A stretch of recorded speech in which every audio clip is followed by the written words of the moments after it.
désignation des candidatures pour la présidentielle. Nous informe l'enquêteur Éric Mouté, le choix de Yahi Boni. Selon vous, est-ce que ce choix est idéal?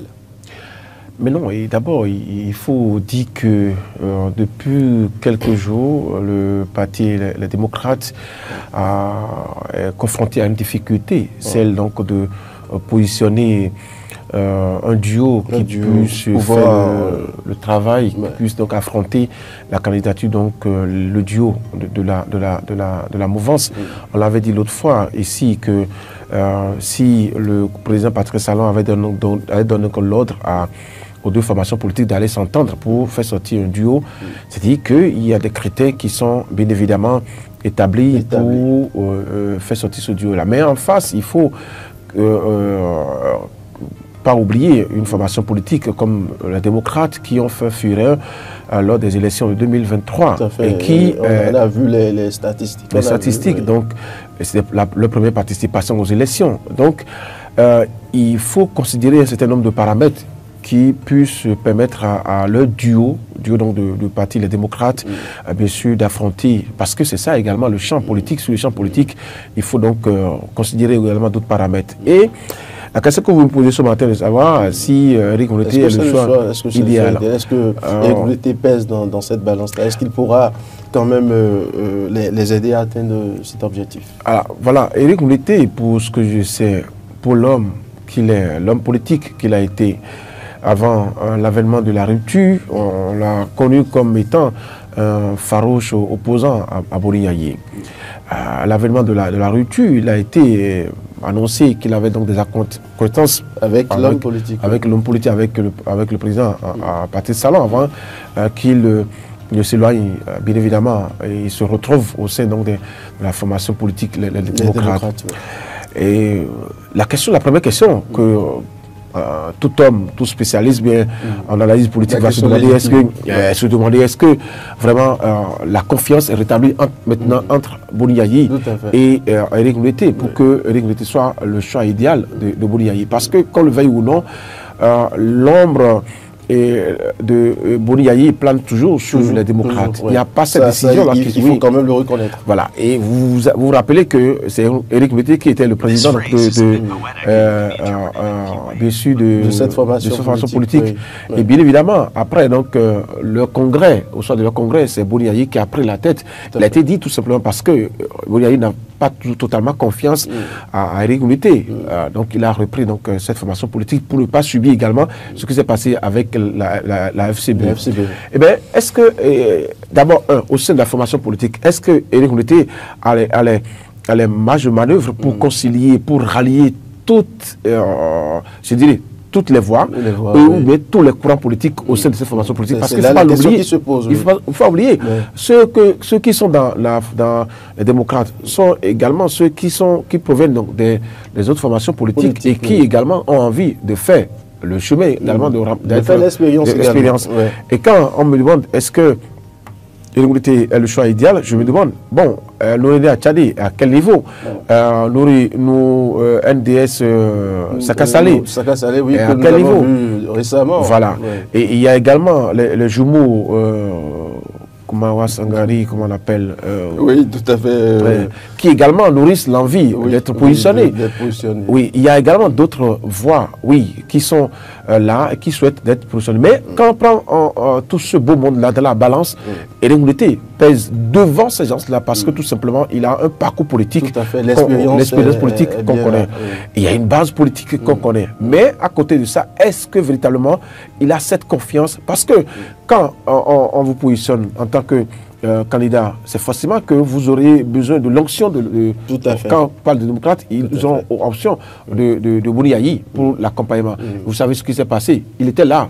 Pourtant, Boni Yahi avait préféré comment on l'appelle, Rekiat Madougou. Et nous avons vu la suite. Donc, est-ce que vraiment la confiance est rétablie ou bien c'est juste pour d'abord annoncer les couleurs et après changer parce qu'il est annoncé également que le Parti démocrate continue toujours de chercher donc un candidat qui puisse faire le jeu devant, bien évidemment, la mouvance présidentielle. Parce qu'en face, il faut quand même le reconnaître, ce n'est pas petit en face. C'est pas petit en face, oui. Et là, il faut le dire.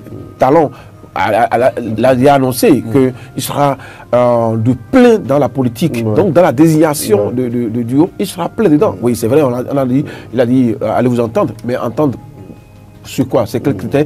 Il est le seul maître à bord qui puisse désigner également, qui puisse approuver le choix de duo, parce que tout le temps, il arrive à le dire, je veux que ça continue, la dynamique continue. La dynamique oui, pour que la dynamique poursuive, il faut quand même qu'il y ait quelqu'un qui puisse faire le travail. Oui, et donc en face, il y a également la famille présidentielle qui va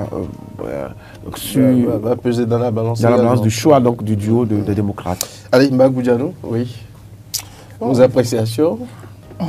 C'était le choix de Yahi. Je ne sais pas si le journal est rentré dans les confidences de Boni Yahi pour pouvoir déterminer si éventuellement Erigondete est vraiment son choix. Parce que c'est là où se trouve un peu l'ambiguïté de la déclaration, de l'affirmation. Vous le savez très bien, c'est là que les rumeurs commencent par là. Et les informations commencent surtout par les rumeurs déjà. Oui, mais bon, moi je vais juste faire une petite analyse de la situation.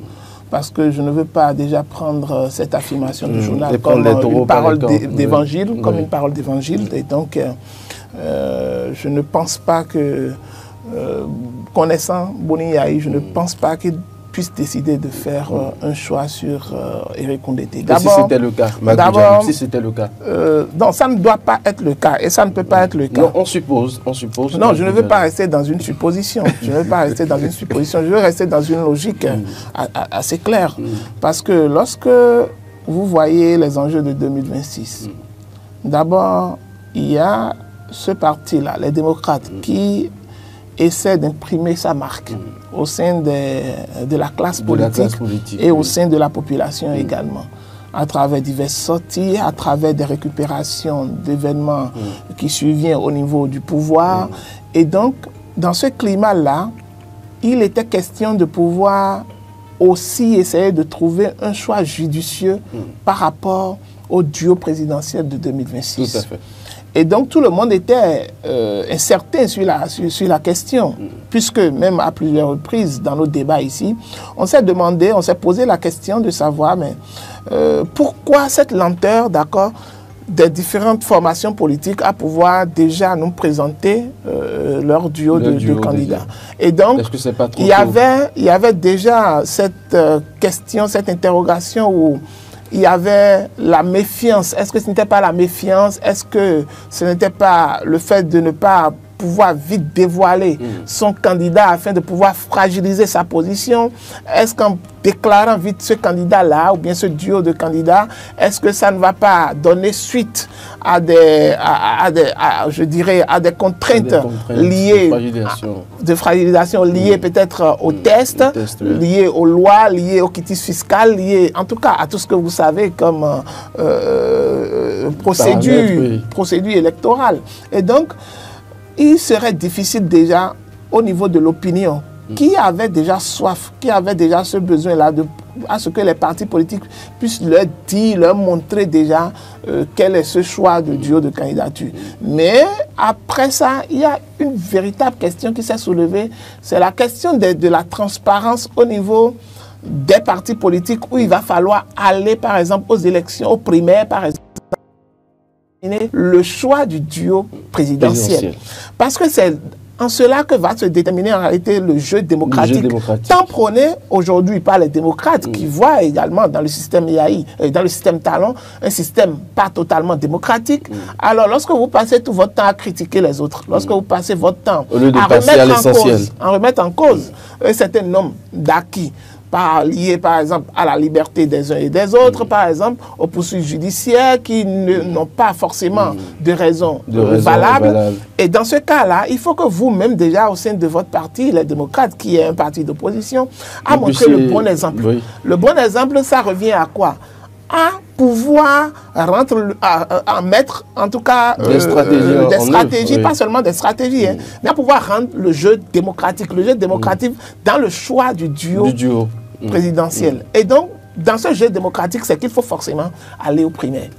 Et c'est ce qui est demandé à tous les partis, que ce soit de l'opposition que de la mouvance, c'est qu'il faut qu'on aille à des primaires. Et vous savez, j'ai vu récemment la sortie de ceux qui veulent, de ceux qui aspirent, par exemple, d'accord, à ce duo présidentiel-là, Noureddine Saka Saleh, qui est sorti, qui a eu un entretien d'abord avec donc la Babalo, si je ne me trompe, sur Eden TV, et donc il a déjà manifesté son désir de pouvoir quand même participer, déjà d'une manière participer aux élections présidentielles, et qu'il a le nécessaire, il a les stratégies, il a tout ce qu'il faut quand même.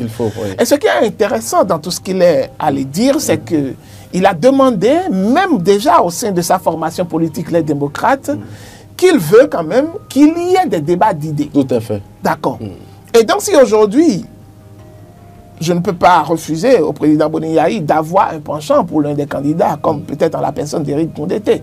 Mais si tant, par exemple, qu'Éric Ngoundété est son choix, Éric Ngoundété n'est pas le seul leader au sein du parti Les Démocrates. Il y a également d'autres leaders qui ont ce rêve-là, qui ont cette envie-là, par exemple, de faire partie du duo présidentiel. Alors, dans ce cas-là, rendons alors le jeu un peu plus démocratique. Il faut déjà que ceux-là, par exemple, tel que l'a demandé Noureddine Saka Saleh, aillent mener des débats d'idées avec lui, liés par exemple au problème au sein du parti, liés par exemple à la politique du parti, afin de pouvoir essayer de conquérir par exemple l'électorat en 2026. Et donc c'est à partir de cela qu'on pourra déterminer en réalité le vrai candidat qui aspire, ou bien celui qui mérite réellement de faire partie de ce duo présidentiel-là, parce qu'on est en train de regretter, ou bien de reprocher également à tous ces leaders, je dirais, à tous ces chefs, ou bien je dirais à tous ces rois des partis politiques au Bénin, je dirais des rois, parce que c'est eux qui ont toujours donné l'orientation nécessaire à ces partis-là. Lorsque vous prenez les grands partis de la mouvance présidentielle, celui qui donne normalement en réalité le dernier signal ou le dernier mot, ou qui a son veto par rapport aux vraies décisions qui sont liées à ces partis, c'est le président Patrice Talon. Et lorsque vous revenez vers les démocrates, vous remarquez déjà que celui qui essaie d'imprimer la ligne ou la directive à suivre, c'est Boni Yayi. Et on a déjà commencé par refuser qu'on ne veut plus, d'accord, de ces partis-là qui soient alimentés uniquement, ou bien dont les directives ne seront données seulement que par une tierce personne, alors qu'aujourd'hui, on veut aspirer beaucoup plus à un système partisan, d'accord, au changement à partir d'un système partisan qui est une réforme qui est déjà venue. Et il faut commencer par rendre également ce système-là démocratique, en permettant déjà aux leaders qui sont au sein de ces partis-là de se réunir pour pouvoir dégager en réalité un duo pour les élections de 2026. Et donc, on ne voudrait pas du tout que le choix du candidat, de l'un des candidats du duo présidentiel, soit désigné par l'un des ténors des partis, par exemple, lorsqu'on parle de Boni Yayi, par exemple, ou Éric Ngoundété, ça peut frustrer également les autres. Parce qu'ils sont tous au sein du parti et participent à la vie du parti. Vous prenez le chargé de communication, un jeune comme Guy Nipiop, est-ce qu'il vous a dit qu'il n'ambitionne pas ne pas faire partie du duo présidentiel? Noureddine Saka Saleh l'a dit, lui l'ambitionne. À Tchadé, est-ce qu'il ne l'ambitionne pas? Il y a également beaucoup d'autres noms. Il y a même le fils du président, Yayi, par exemple, d'accord. Est-ce que lui-même n'ambitionne pas, peut-être pas à la voix? Et donc, je ne veux pas faire foi à ce qu'a publié le journal L'Enquêteur. Et je dis toujours que si les partis veulent qu'on puisse leur accorder un grain de confiance, d'accord, c'est qu'ils commencent déjà par rendre le choix du duo présidentiel assez démocratique. Et ce qui va passer par les primaires. Et les primaires, c'est idée contre idée, programme contre programme, d'accord, argument contre argument, pour qu'on puisse quand même voir la valeur que chaque homme incarne.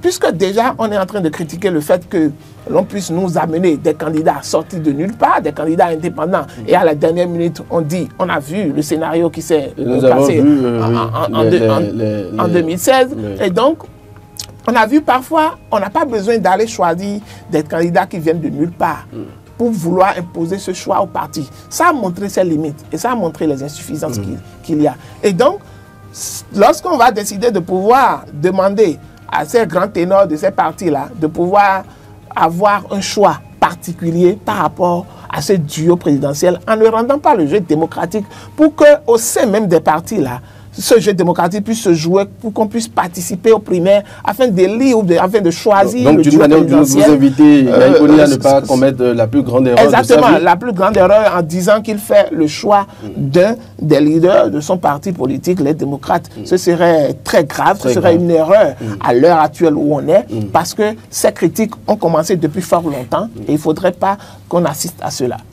Il faut décourager cela en tant qu'éveilleur de conscience et en tant qu'analyste. Il faut décourager cela pour pouvoir encourager également ceux-là qui ont cette ambition et qui sont au sein de ces partis-là et qui veulent également participer. Faire l'expérience. Allons aux primaires et voyons celui qui mérite mieux de faire partie du duo présidentiel et que ce duo présidentiel ne soit pas imposé par les grands détenteurs de ces partis-là. Henri Yambodel, vous avez... Oui, je pousse bien évidemment l'argument de Mac qui indique bien évidemment que les primaires sont capitales. Parce que tout simplement, ça va permettre bien évidemment aux partis d'ouvrir le jeu et de permettre aux partis politiques de choisir le meilleur. Mais ici, au sein de formation politique, les démocrates, il faut dire que même si on regarde les primaires, il y a deux conditions. Il y a deux conditions qui puissent permettre aux gens, donc, finalement, d'être désignés. Il n'y a que, comme on l'a fait pour les élections passées, pour les législatives, qui est capable donc de financer, bien évidemment, la campagne. Et dès qu'on pose cette question, il n'y a que parmi ceux qui aspirent à être candidats pour les primaires, il y a beaucoup qui vont se désister. Et deux, il y a l'autre question qu'on a posée également lors des élections passées, avant donc pour les élections présidentielles passées, qui a un carré d'adresse bien fourni. Et dès qu'on pose cette question, dans le lot de ceux qu'on a cités comme leaders, il y a quand même des critères qu'il faut essayer de... Mais ici, n'oublions pas que, au-delà de ces critères-là, il y a l'onction, il y a l'ombre de Boni Yayi qui plane toujours. Parce que oui, Mac l'a fait. De l'autre côté, on voit forcément Patrice Talon. Mais ici, il n'y a pas ce jeu-là où vous allez faire, où Boni Yayi n'est pas au cœur à dire. Le parti n'est pas aussi ouvert que ça. D'accord? Oui, les réactions, oui, d'accord, c'est pour animer la vie politique. Mais pour les grandes décisions du parti, de la formation, il faut quand même mais il y a également un autre cas qu'il ne faut pas oublier. Vous savez que, dernièrement, je crois que c'est en novembre, ils ont organisé, ils ont initié un cadre de concertation de l'opposition. Et dans ce cadre-là, il y a NFN, il y a MPL, il y a le ferrand de Daniel Leda. Daniel Leda qui a bien évidemment annoncé sa candidature. D'accord. Il y a également les démocrates donc, au sein de ce cadre-là. Si Daniel Leda a annoncé sa candidature, il est donc dans ce cadre-là, vous voyez un peu ce que ça cause comme déjà difficulté pour l'opposition de s'entendre sur un minimum pour aller en rang. Aux élections. L'autre chose, c'est que on a appris, par exemple, que oui, et Kemi Seba également l'avait annoncé qu'il souhaiterait donc être candidat pour les démocrates. Et on a appris également qu'il y a quelques concertations, même en Afrique du Sud, avec Kemi Seba pour quand même aplanir les divergences. Qualifier ça de distraction, mais non, en politique, il y a même le plus petit message doit être considéré parce que ça peut être peut-être un essai envoyé donc juste une boule qu'on lance. Justement pour voir la réaction des uns et des autres. Mais finalement, ça peut être... Ça peut s'avérer vrai. Donc pour moi, il y a que, oui, il faut aller aux primaires, mais il y a également ces critères qu'il faut respecter. Oui. Parfait. Mac Goudianou, nous allons parler de l'affaire Akbonan, cette affaire qui prend justement une autre tournure. Le Haut Commissariat à la prévention de la corruption s'en mêle. Et le matinal nous informe, ainsi que plusieurs autres quotidiens. Oui, je pense que dans cette affaire... Là, ça devient très sérieux. À travers, c'était sérieux depuis. Ah bon, ah bon. Cette affaire, c'était sérieux depuis. Ah bon. Oui. Parce que après tout ce qu'il y a eu comme remous après la déclaration d'Akbonan, on attendait également la sortie du gouvernement et après son limogeage, on a vu la sortie du porte-parole du gouvernement. Et également, on a compris la position du chef de l'État par rapport à cette déclaration, par rapport au dossier. Et donc, ça faisait même partie des raisons pour lesquelles on a déchargé Akbonan. Pour qu'il puisse aller puisqu'il détient peut-être des informations. Ou qu'il aille se justifier. Peut-être il a des informations, peut-être que le chef de l'État n'a pas, que les ministres n'ont pas, le ministre de la Justice n'a pas également. Et donc, qu'on le laisse en tant qu'individu, qu'il puisse aller alors au niveau de la justice, dire ou donner, fournir les informations qu'il avait, les preuves qu'il avait, d'accord, des preuves qui soutiennent ou bien qui sous-tendent en réalité tout ce qu'il a eu, à dire. Et donc, on a vu déjà que même la personne qu'il a essayé d'apostropher entre griffes à travers cette déclaration a déjà déposé une plainte contre lui. Tout à fait. D'accord. Et les plaintes surgissent de gauche à droite. Et donc, à part cette plainte-là, il fallait également que la justice s'autosaisisse de ce dossier pour pouvoir comprendre en réalité dans quel ordre d'idée ou en tant que... Parce qu'il a été, même s'il a été le plus court ministre de ce gouvernement, d'accord, même s'il a été le plus court ministre, c'est que le ministre qui a fait le plus court délai ou le plus court mandat. Donc, on peut déjà essayer de se demander s'il a pu travailler au sein du ministère. Il a pu avoir un certain nombre d'informations. Et lui, en tant qu'auditeur ou en tant que comptable, en tant que financier, s'il arrive à donner ces genres d'informations, c'est peut-être parce qu'il est sûr des informations qu'il a. Et donc, qu'il aille mettre à disposition de la justice, d'accord, toutes ces informations qu'il a, afin qu'on puisse, si c'est possible, auditer, d'accord, le ministère pour pouvoir voir qu'est-ce qu'il y a comme problème. D'accord. Et donc, ce n'est pas un événement en tant que tel que, vous savez, depuis l'installation de ce Haut Commissariat à la prévention de la corruption, au moins pour une fois, on les voit sur le terrain. Ils se sont prononcés sur cette affaire. Ils veulent déjà s'autosaisir de ce dossier. Et donc, ça donne de la matière à Jacques Migan pour pouvoir quand même aller travailler, aller en tout cas prouver son salaire. Exactement prouver ce pourquoi l'argent du contribuable est mis à contribution. Et donc ce n'est pas un événement pour moi qu'ils aillent au fond du dossier, essayer d'aller comprendre quelles sont les réelles motivations qui sous-tendent en réalité les déclarations de Paulin Apollon. Mais pour ceux qui pensent que le gouvernement d'ici à là va faire taire le dossier, si aujourd'hui le Haut Commissariat s'en mêle, est-ce que vous êtes toujours d'avis que d'ici à là, d'ici quelques mois, d'ici quelques semaines, le gouvernement d'une manière ou d'une autre va faire taire le dossier parce que le dossier ne l'arrange pas peut-être? Oui, bon, de toute façon, les supputations liées à ce dossier vont très bon. Vont bon train plutôt. Oui, et donc, bon train, oui. Je ne veux pas me targuer sur les on-dit ou les rumeurs de part et d'autre. Sinon, c'est qu'il y aurait encore quelques inquiétudes liées à ce dossier-là, parce qu'il semblerait que beaucoup étaient déjà informés avant Paulin Apollon n'aille faire sa déclaration. Et donc, si tu en es ainsi, déjà que le Haut Commissariat s'en saisit aujourd'hui, on va essayer de suivre, d'accord, avec eux pour voir quelle sera l'aboutissement la suite de ce dossier-là. Si est-ce que ce n'est pas une récupération pour pouvoir, au bout de quelques jours, ne pas nous donner en réalité les résultats de leurs enquêtes, mais qu'ils aillent au bout pour qu'on puisse nous donner d'ici quelques jours, quelques semaines, quelques résultats quand même qui prouvent leur bonne volonté et qui prouvent réellement que l'État, puisque les gens sont en train de soutenir le fait que si Paulin Apollon a pu parler de ce dossier-là, ça veut dire qu'il y a mal donné, non seulement au niveau du ministère qu'il a dénoncé, mais au niveau de tous les ministères qui sont au sein du gouvernement.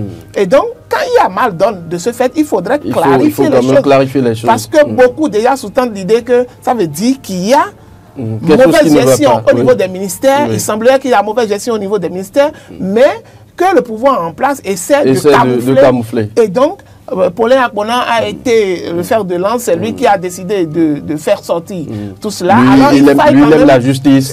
Il va quand même aller vérifier, aller approfondir le dossier pour voir réellement si ce qu'il dit est fondé ou bien il y a encore quelques détails. Même si c'est le cas aujourd'hui, moi je sens que ce serait un peu compliqué. Un peu compliqué pour nous de comprendre en réalité quelle est la vérité par rapport à cette histoire, la réelle vérité là. Parce que tant que c'est des auditeurs qui sont internes, qui sont dans le même système, je pense que les résultats qu'on aura ne seront pas des résultats qui vont conforter, l'opinion les Béninois, l'opinion publique. Henri Yamodé, oui, le Haut Commissariat s'en mêle.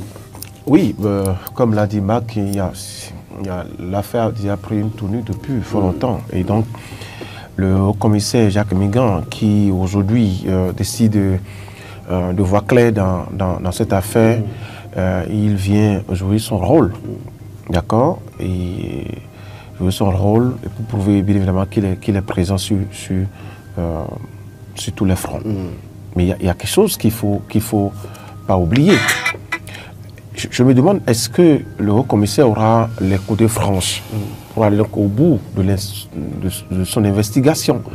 Est-ce qu'il aura les coups de franche pour, bien évidemment, arriver à prouver si entre-temps il y avait corruption, à déverser sur la place publique qu'il y a vraiment, effectivement, corruption. Parce qu'il ne faut pas l'oublier, il a été nommé par le président Patrice Talon. Et Patrice Talon, dont on parle, n'a jamais approuvé, chef du gouvernement n'a jamais approuvé qu'il y ait un détournement, qu'il y ait corruption. Et le fait, arriver donc à prouver qu'il y a des détournements et le déverser sur la place publique va salir l'image du gouvernement de la République. Donc il y a quelque chose qui me dérange déjà. C'est pas sûr que, même si les résultats arrivaient à donner, confirmer qu'il y a détournement, que Jacques Migan ait la possibilité de parler. Mais l'idéal serait qu'il parle, n'est-ce pas? Oui, l'idéal qu'il parle. Et là, ça va montrer vraiment que ce que dit Akpona est juste. Et que nous luttons effectivement au Bénin contre la corruption. Mais la faute de Akpona, oui, il ne peut pas parler en l'air comme ça. D'abord, c'est un homme politique. Et encore de surcroît, c'est un comptable. D'accord? Donc, il ne peut pas parler en l'air comme ça. Ou encore, à Parakou, dans la base, si vous voulez. La sphère politique. D'accord? Oui. Et à ce niveau-là, je pense que Akpona a quelque chose forcément à dire.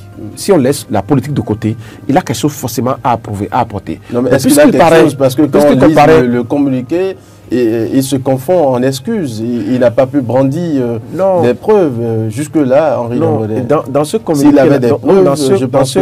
communiqué-là, il ne peut pas annoncer qu'il a des preuves. Dans ce communiqué-là, il ne peut que faire ce qu'il a fait là. Parce que, au-delà de la personne qu'il a ciblée dans cette déclaration, il a écorché également l'image d'un groupe. Et la discipline du groupe exige que, quand vous avez cette information-là, tout au moins, il faut donc en parler avec la direction de communication, ou bien tout de même faire des fiches et envoyer ça au président de la République. Dans ce pays, paix à son âme, il y avait un ministre, Soukrekou, qui de l'alphabétisation, j'oublie son nom, qui a constaté donc des irrégularités. Oui, au sein donc du ministère, mais qui a eu une conférence de presse, a dit plusieurs fois j'ai envoyé des fiches à c'est pas Boni, c'est toi de Boni Yayi. Il est décédé, il est décédé. J'oublie son nom. Allez-y. Professeur d'université. Donc qui a parlé publiquement. Et après, il a été sauté quand même. Il a pu donc révéler la vérité. Mais en disant qu'il a fait des fiches. Donc pour moi, Akpona a forcément quelque chose à prouver. Et puisqu'il comparait le 16 juillet prochain, on verra la suite. On verra la suite. Voilà. D'accord. Magoudiano, transfert d'argent, légère hausse des frais de transfert. Mobile Money nous informe Décryptage Info. Je l'ai lu également sur un autre quotidien ce matin. Que se passe-t-il concrètement? Qu'est-ce que nous veut concrètement MTN et Move? Parce que le journal flèche justement ces deux réseaux. Bon, je pense que on est dans un pays où, au niveau des réseaux de communication, on semble observer, en tout cas, un silence par rapport au gouvernement qui ne tape pas du poing sur la table par rapport à un certain nombre de décisions. Même avant ça, vous savez, aujourd'hui, au niveau des réseaux sociaux, on a un véritable problème lié à la connexion, à la couverture également, où la connexion Internet, d'abord, coûte cher et à plusieurs reprises, les populations ont dénoncé cet état de choses en disant que la connexion Internet coûte cher, de deux, la connexion Internet n'est pas de bonne qualité. Le débit est tellement faible parfois. Le débit est faible, oui. Et donc, il y a déjà un certain nombre de critiques. Mais qu'est-ce que le gouvernement a pu faire? Qu'est-ce que la SERP, d'accord, a pu faire, qui est l'autorité de régulation, a pu faire quand même pour pouvoir limiter les dégâts liés à ces problèmes-là, qui ont été toujours... Qui dénoncent également, qui ont dénoncé également. Donc, que ce soit lié à ces problèmes qui existaient déjà, la qualité de la connexion Internet qu'on nous donne, les problèmes de couverture des réseaux, et mieux encore, le coût de l'Internet. Et donc, il y avait un certain nombre de problèmes qui étaient dénoncés tout le temps, qui ont été dénoncés pendant longtemps, pendant des années. Pendant des années, oui. Mais quelle est l'option que le gouvernement a prise? Est-ce que le gouvernement a pris cela comme cri d'alarme et a essayé de régler le problème? Je ne pense pas. Aujourd'hui, que ça ne vous étonne pas que les prix augmentent au niveau des transactions financières, au niveau des mobile money. Et nous ne pouvons rien attendre. Parce qu'avant même, peut-être que... Donc nous allons en souffrir, avant même que ces réseaux ne puissent mettre, normalement, ces coûts-là, c'est sûr, ils ne peuvent pas nous dire qu'ils n'ont pas eu, d'accord, l'aval du gouvernement. À travers les structures qui sont mises en place pour pouvoir contrôler tous ces réseaux GSM-là. Et donc, si tant qu'ils ont décidé de pouvoir faire une augmentation comme ça, c'est sûr qu'ils sont informés. Et s'ils sont informés, ça veut dire qu'à un moment donné, c'est une complicité, d'accord, entre les diverses structures qui sont habilitées à réguler les réseaux, qui sont restés dans un mutisme qui ne dit pas son nom depuis des années par rapport aux problèmes liés, d'accord, au réseau de communication. Et les populations ne comptent crier, on n'a jamais rien fait. Et si aujourd'hui ils décident d'augmenter, par exemple, les retraits que vous faisiez, sous 5 000, c'est 100 francs, vous payez, c'est à 125 francs maintenant. Pour 10 000, c'est passé à 225 francs. À un moment où les temps sont extrêmement difficiles. Exactement. Et donc, il va falloir que les populations prennent leur courage. Et que ces instances prennent leurs responsabilités. Est-ce qu'ils n'ont jamais pris leurs responsabilités? C'est pourquoi moi, je ne veux rien attendre de ces structures-là ou bien de ces institutions qui sont habilitées normalement à contrôler ces réseaux GSM, à pouvoir nous aider quand même, à pouvoir prendre en compte les réclamations et les doléances des populations, de l'association des consommateurs, puisque depuis longtemps, ils n'ont pu rien faire par rapport à tous ces problèmes qu'on a toujours dénoncés. Donc ce n'est pas quand les prix vont augmenter aujourd'hui, par exemple, puisque forcément, c'est qu'ils sont mis au courant avant l'augmentation de ces prix-là. Parce qu'on n'est pas dans un pays de pagaille, tel qu'on le dit, où les réseaux GSM peuvent décider, par exemple, à tout bout de champ, à n'importe quel moment, fixer le taux qu'ils veulent. Donc ça veut dire qu'à un moment donné, il y a eu une complicité. Et donc s'il y a cette complicité-là, n'attendons pas que ces mêmes structures qui ont pu donner leur caution à ce qu'on puisse monter au créneau pour encore remettre en cause cela. À moins qu'il y ait un sursaut patriotique de toute la population qui décide de boycotter l'utilisation de ces réseaux-là. Oui, de boycotter l'utilisation de ces réseaux-là. Parce que ce n'est qu'avec ça qu'on peut quand même combattre le mal. Si pas tant et que le gouvernement, qui doit nous défendre également dans ce système-là, n'arrive pas à le faire à travers les structures. Boycotter, vous pouvez rester 24 heures, 48 heures sans faire mobile money, sans faire des transactions. On le faisait avant, non? On le faisait avant. Ça veut dire que si on le faisait avant, c'est qu'on peut revenir encore. Au lieu de mettre nos sous sur Momo, on le met dans nos poches, dans nos portefeuilles. Si quelqu'un en a besoin, on doit envoyer à quelqu'un. Vous devez envoyer de l'argent à votre petit frère que je connais très bien qui est à Parakou. Il n'y a pas de souci. Comment on le faisait avant? Comment on le faisait avant? On n'envoyait pas personne interposée, ou bien soit on envoyait par les transports en commun, ou on envoyait dans des enveloppes, même en cas d'urgence. Bien sûr. On envoyait. Ou bien soit c'est qu'il y a quelqu'un sur place qui peut déjà le dépanner le temps qu'on envoie l'argent et qui récupère l'argent. De toute façon, il n'y a jamais eu de problème sans solution.